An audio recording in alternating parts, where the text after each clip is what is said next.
Asher, and Pipeman on W4CY Radio.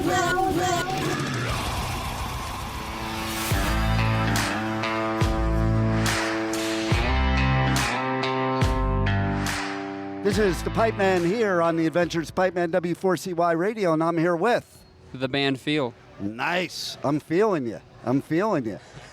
Yes, thank you. Here at Bourbon and Beyond. How badass is this? Dude, it's been so fun. This is one of the most well put together fests that we've played. Probably the most, I would say. And it's a personal favorite of mine since I've been here to watch other acts in previous years play. So I've always wanted to do this one specifically. So how does it feel to be on the other side of the fence? It's cool, man. I actually, in my last band, played at the Metal Festival next week. Oh, yeah, I'm going to be there, too. Yeah, I did that show like 3 years ago. So I kind of had a little Which bit... band? It's called The Strangers. We're no longer. Okay. Disbanded.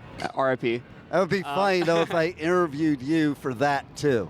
Yeah, it wouldn't really go anywhere because the band's not really doing much. But you're better here. I enjoy this a lot more personally. It's a much better crowd for us, so yeah. What do you like better about it?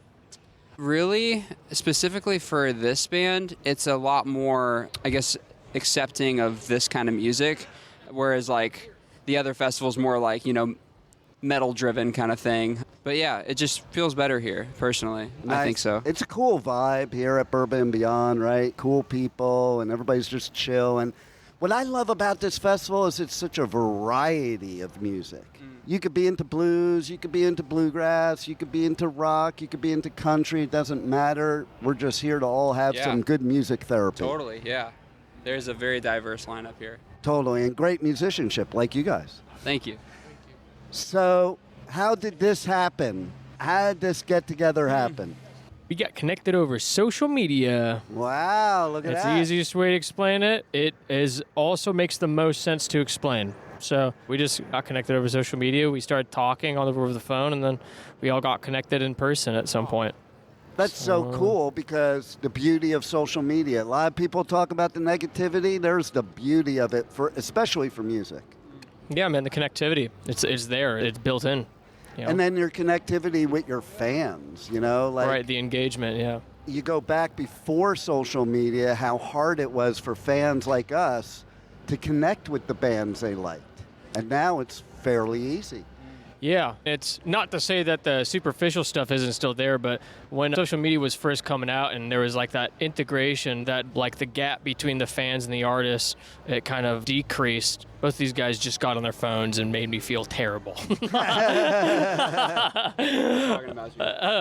They're posting on social media about this. That's what they're doing. But in those very beginning times, it's very superficial stuff. And that stuff is still around, but I think people are starting to understand how to engage with the fan base in a more authentic way. And if it's not authentic, then it's a more entertaining and engaging way that doesn't seem just pretentious. No doubt.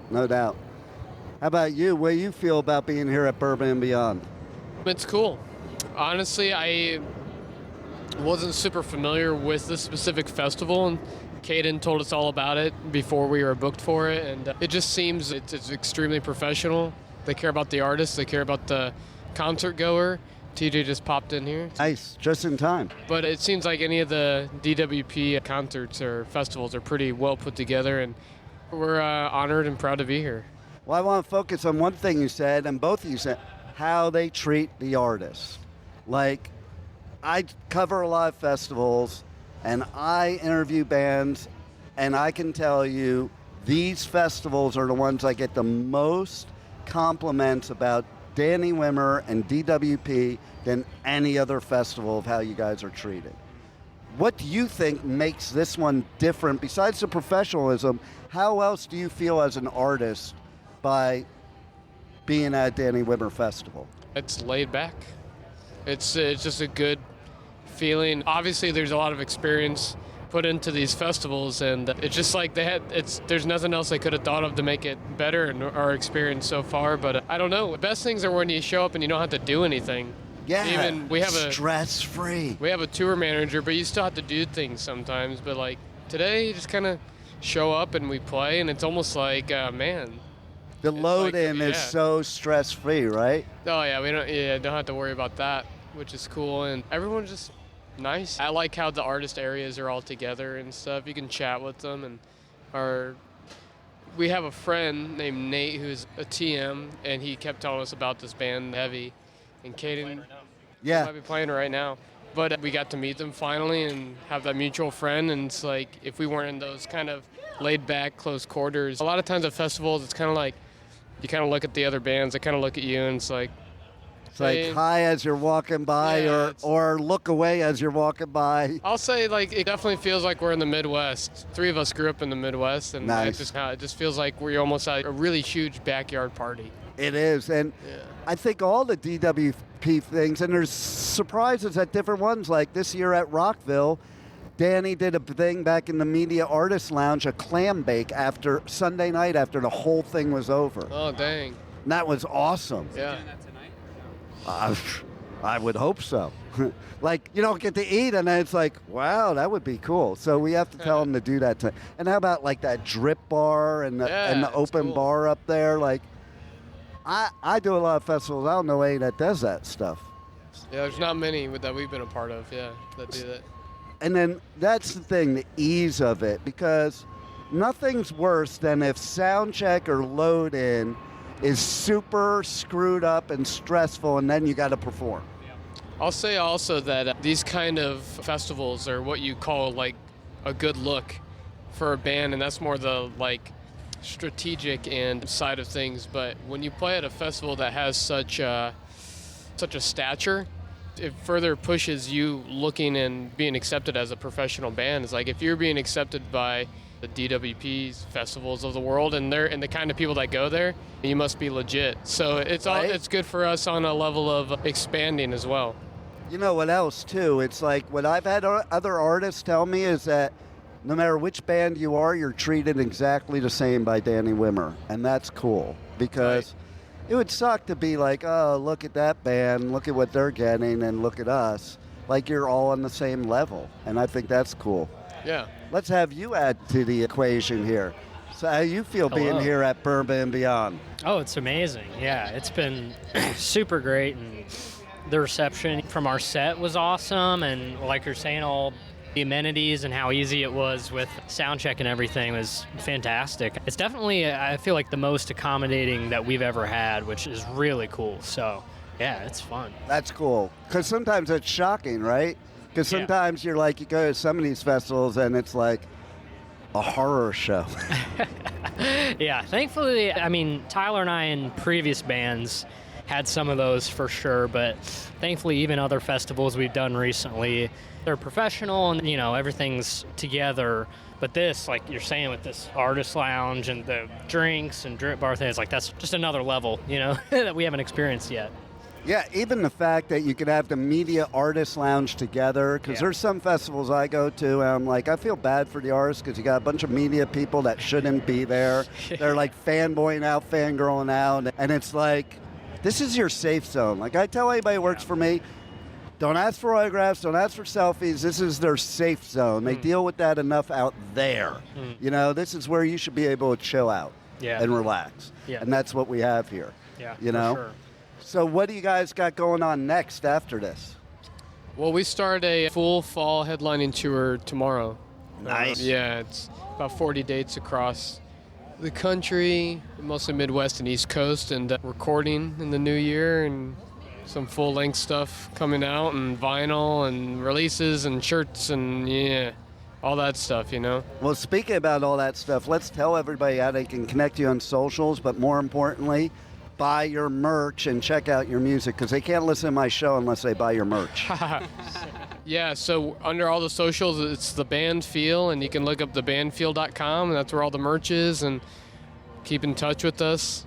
And yeah, we love hearing from you, and it keeps us going. Nice. Yeah. So if each one of you were going to give me one tidbit about why you do this, what would it be? You ever have something that you just like do?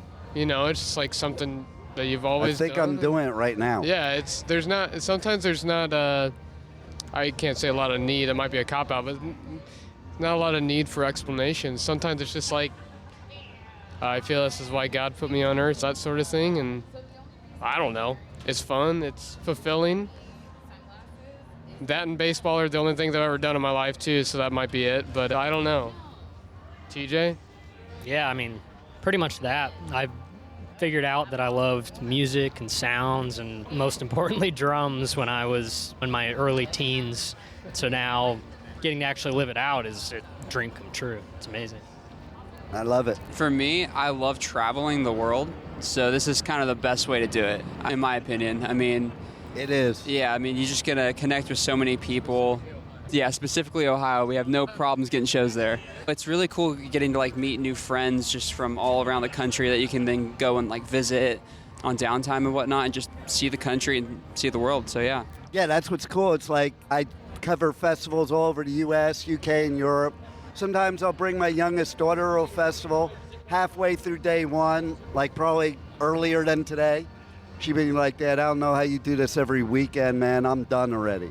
And I'm like, I don't know how I don't. Like, Yeah. I go home and I have the same thing that artists have. I have that, like, down depression. You get the itch. Oh, man, it's like coming off of cocaine or something. Wouldn't know about that, but yes. And it's like all my friends, like you said, all my friends are out there everywhere. And, like, I'm going to be here for Louder. Yeah. So I was just bullshitting with the bartender up there, and she's like, I'm going to be here the whole time, so I think I want to go check out Nashville. I'm like, I'm with you. Let's There you go. Yeah. Let's go. As That's long what as it's we're about, back man. by Wednesday, I'm good. It's community, man. That's what it's Right? about. Yeah. How about you? Question is, why do music? Well, basically, why are you here? What is it that brought you to this point? Is this your passion? Yeah. Oh, it is. It's definitely my passion. I wouldn't just be doing it for a paycheck. If I wanted that, I'd just be doing a 9 to 5. That's stupid, And I hated right? 9 to 5. It's so. stupid, right? Like, I don't get bands that are in this business for money because that's the wrong reason. Yeah. Like, everything else is shit except all the good stuff of being an artist. The business is shit. Yeah. The artist part is great. Oh, it's awesome. Yeah. Yeah. The business side drains you for sure. I mean, the reason I'm here is the same every time. Is my brother Greg. I wouldn't be doing this without him. I'd be a math major, probably teaching at a high school or something like that. So if it weren't for him, so yeah, Wow. man. That's cool. Yeah. I love it. Any last words you want to give our listeners? We love you. Thank you. You're gonna Sounds good. You're gonna ditto that comment, right? Ditto to that. Ditto, I'd be ditto, teaching ditto. history. My favorite Sabbath record is Master of Reality. Okay, since you brought that up, I got one for you. So I was in 11th grade, had a history class. And the history teacher, I guess, was let go or something. So they had a music teacher teaching history, which was cool as shit because he said, I don't care what you do the rest of the class. You have one project at the end of the semester. I want an oral presentation. You can pick any subject you want. So I picked Ozzy Osbourne's Satanism in His Music and got an A in history for doing it on Ozzy. There you go. Right? That's awesome. Can't beat that. There it is.